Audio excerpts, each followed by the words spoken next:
दोस्तों, हमारे देश में पत्रकारिता कैसे हो रही है ये किसी से छुपा नहीं है। दिन रात चाटुकारी, दलाली और ना जाने क्या क्या देखने को इस देश को मिलेगा, क्योंकि पत्रकार अब पत्रकार तो रहे नहीं। और जब से जातिगत जनगणना का मामला सामने आया, जब से सरकार ने इस फैसले को स्वीकार कर लिया है, तब से तो मतलब आप सोचिए कि गोदी चाटुकार के पास शब्द कम पड़ गए हैं। जिस जातिगत जनगणना को लेकर ये स्टूडियो में एकदम तीर कमान लेकर बैठे रहते थे विपक्ष पर हमला करने के लिए, आज उनके पास वो भी मुद्दा नहीं है, आज उनके पास वो भी बहस करने के लिए नहीं है, उनके मुंह उतरे हुए हैं। खैर, मैं पत्रकारों पर बात करने नहीं आई हूँ, सो कॉल्ड पत्रकारों पर बात करने नहीं आई हूँ, उस देश के सुप्रीम कोर्ट के जस्टिस के बारे में बात करने आई हूँ कि देखिए, जज साहब ने बहुत शानदार और बेहतरीन बात कही है। सुप्रीम कोर्ट के जस्टिस सूर्यकांत बोल रहे हैं कि मैं दिल से पत्रकार हूँ। जी हाँ, वो ये कहते हुए नजर आ रहे हैं कि मैं दिल से पत्रकार हूँ, मेरा काम भले जज का है लेकिन हर केस की तह तक जाने की कोशिश करता हूँ। उन गोदी पत्रकारों को जज साहब का ये बयान, ये स्टेटमेंट ज़रूर सुनना चाहिए। उन गोदी पत्रकारों के लिए थप्पड़ है जज साहब की तरफ से, जस्टिस साहब की तरफ से, कि जो पत्रकारिता पहले हुआ करती थी, खोज कर तह तक जाने की कोशिश की जाती थी, आज वो पत्रकार सिर्फ और सिर्फ एक अफवाह को देखकर खबर बना देते हैं, झूठ फैला देते हैं, नफरत फैला देते हैं, अपने स्टूडियो में बैठकर पूरे देश में आग लगाने का काम कर देते हैं। ऐसे पत्रकारिता होती है दोस्तों आजकल। वो पत्रकारिता अब कहाँ देखने सुनने को मिलती है जहाँ पर सच ताल ठोक कर बताया जाए, जहाँ पर सच जो है वो आंखों में आंखें डालकर सरकार से पूछने की हिम्मत की जाए। वो पत्रकारिता कहाँ जहाँ पर सच लाकर देश के सामने रख दिया जाए।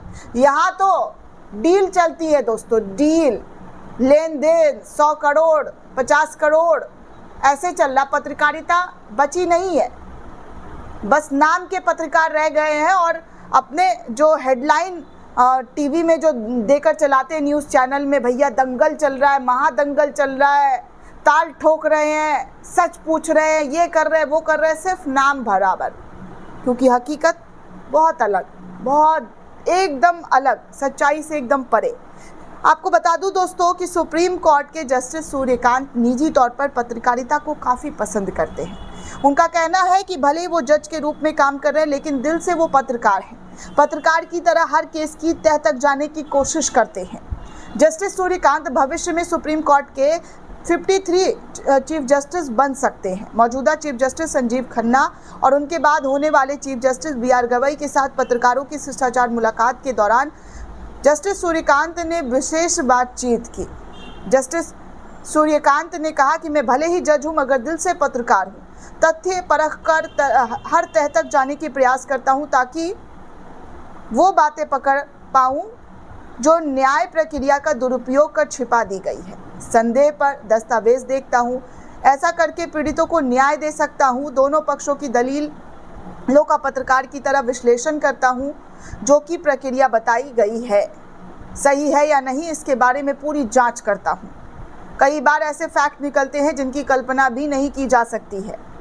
आगे उन्होंने ये भी कहा कि संयम कई काम बना देते हैं। एक बार एक वकील चीफ जस्टिस के समक्ष तेज आवाज़ में जज और वकील को भला बुरा कह रहा था। मैंने उनसे कहा कि 15 मिनट जो चाहे कहे, पर फिर मेरे साथ चाय पीने चले। इस पर वो शांत हो गया। उन्होंने कहा कि हम न्याय करते हैं, बयानबाजी या उस पर टिप्पणी जज का काम नहीं। जज की कुर्सी पर हमें सिर्फ 2 पक्ष दिखते हैं जिनका विवाद निपटाना है। हम राजनीति नहीं करते, हमारा काम संविधान के द्वारा स्थापित मूल्यों को देखना है।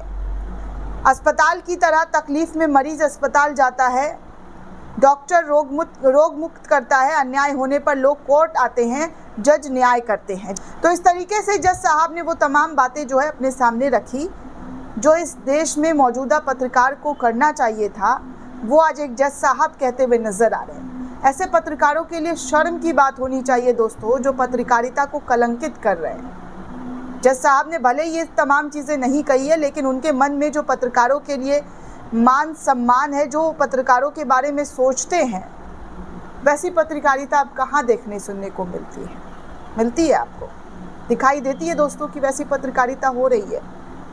आज सिर्फ TRP के होड़ में एक चैनल दूसरे चैनल को नीचा दिखाने में लगा हुआ है। एक एंकर दूसरे एंकर को ज़्यादा नफरती बोल कर अपने आका की नज़र में महान बनने का काम करने में लगा हुआ है, नंबर बनाने का काम करने में लगा हुआ है। ऐसी पत्रकारिता हमारा देश देख रहा है बीते 10-11 सालों में।